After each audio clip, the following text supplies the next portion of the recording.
Kualishimashilti toiniwa noshtin anmehuantikawa nikan munechkotoke ashilocautilocawi. Bienvenidos todos, nuestro auditorio, como siempre, sean bien recibidos, nuestro auditorio.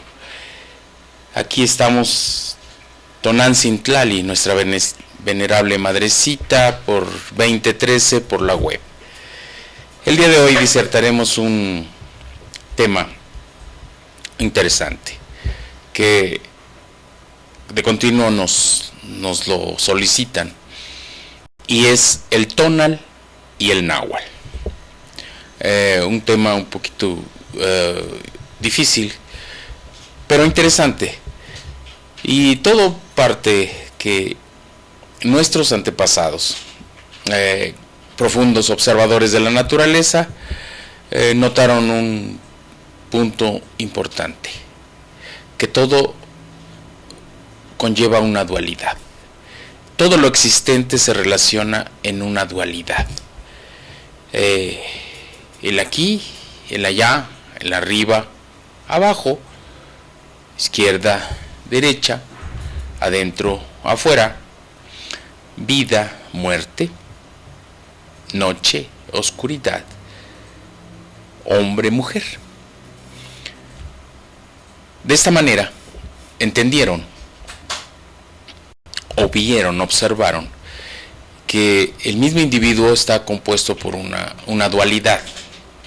Esa dualidad aqueja a que su esencia se compone en dos partes, fácil de entender: materia y energía. La materia es el cuerpo físico. La materia es los elementos del cuerpo, las partes del cuerpo, y la energía es lo que anima a ese cuerpo físico, lo que le da el impulso, lo que hace que se mueva su interrelación con todo lo existente. De esta manera, en el cómputo siempre había asociado un numeral, por ejemplo, del 1 al 13, y un cargador, que en este caso, si es de los días, supongamos el tonal Poguali, 13 numerales por 20 cargadores de los días, que van desde Zipacli, Eje, Calcali, Cuespalin, Coat, Miquistli, Maza, Tochtli, etc., hasta llegar a Xochitl, Flor, y se interrelacionaban Zipacli, Ome, Cali, Yey, Telpac, y así sucesivamente, hasta cumplir todos los ciclos, todas las relaciones, y no se volvía a repetir hasta 260, que es 13, 20, es 9. 13 veces 20. Por consiguiente, el numeral y el cargador eran dos. Uno es cuestión matemática y una es cuestión de idea física. Entonces se asocian.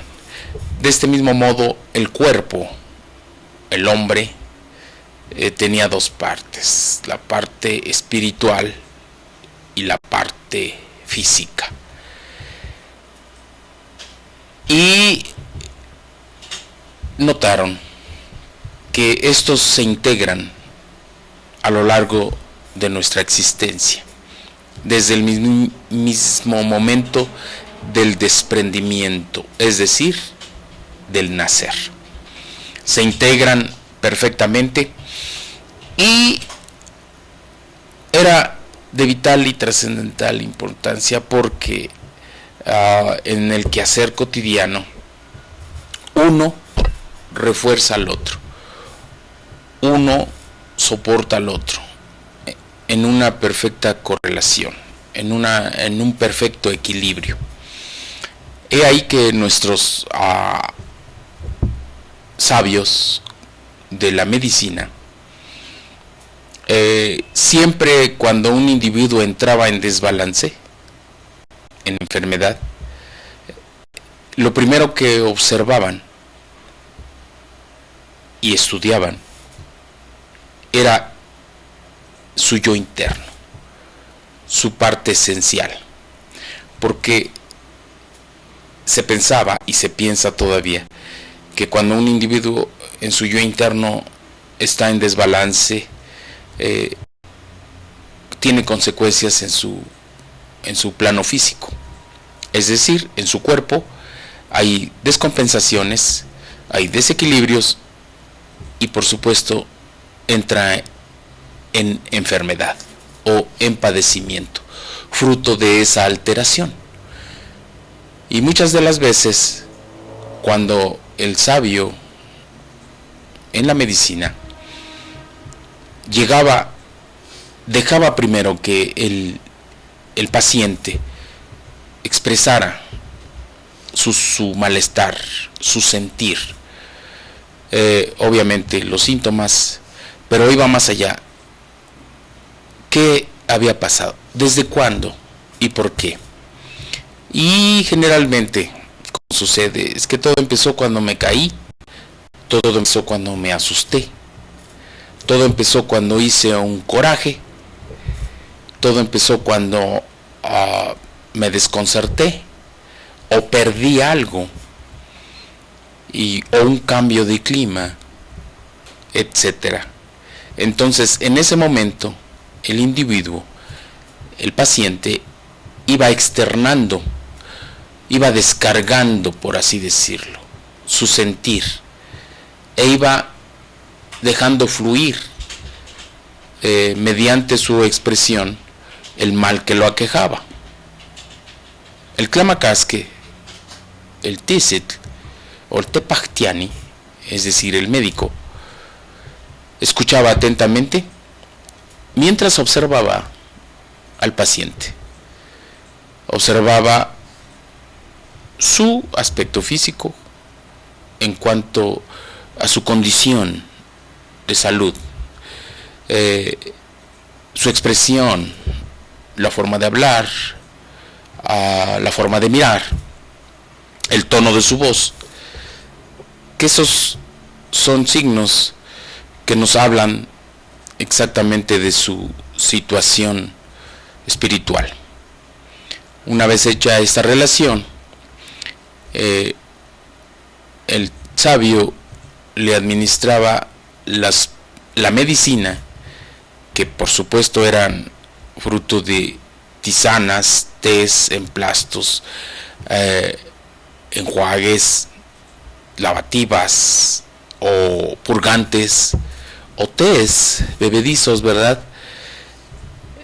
Así como el uso de otras sustancias, minerales, no solo vegetales, sino minerales compuestos con elementos animales para complementar para balancear ese desajuste que había fruto de lo primero. Y entonces se completaba las dos partes: escuchar al paciente, dejar que se exprese, dejar que comparta, dejar que se acuse, dejar fluir su malestar, porque muchas de las veces no era necesario administrarle ya medicamento alguno. Era el fruto de su pesar que ocasionaba un desequilibrio fisiológico, y en algunas ese malestar había llegado a estadios más avanzados que le proporcionaban ese malestar, que le ocasionaban esa enfermedad. Entonces ahí había que administrar algún medicamento, previa observación de los síntomas, previa observación de la condición del paciente. Entonces son dos cosas, vemos que son dos cosas: el escuchar, que es lo básico, y luego la administración del medicamento. El escuchar, que es una cosa, y el expresar del paciente son dos cosas. Es la comunicación, es la expresión, es el compartir la carga, una especie de confesión. Cuando tenemos algo y queremos decirlo y nos pesa y lo expresamos, liberamos un peso, un gran peso de encima. En eso hay un gran valor, en eso hay un elemento muy fuerte para la armonía fisiológica de nuestro cuerpo. Vamos a hacer una pausa, no se vayan, estamos en 2013, Tonancintlali. Regresamos, Máximo Cuepa.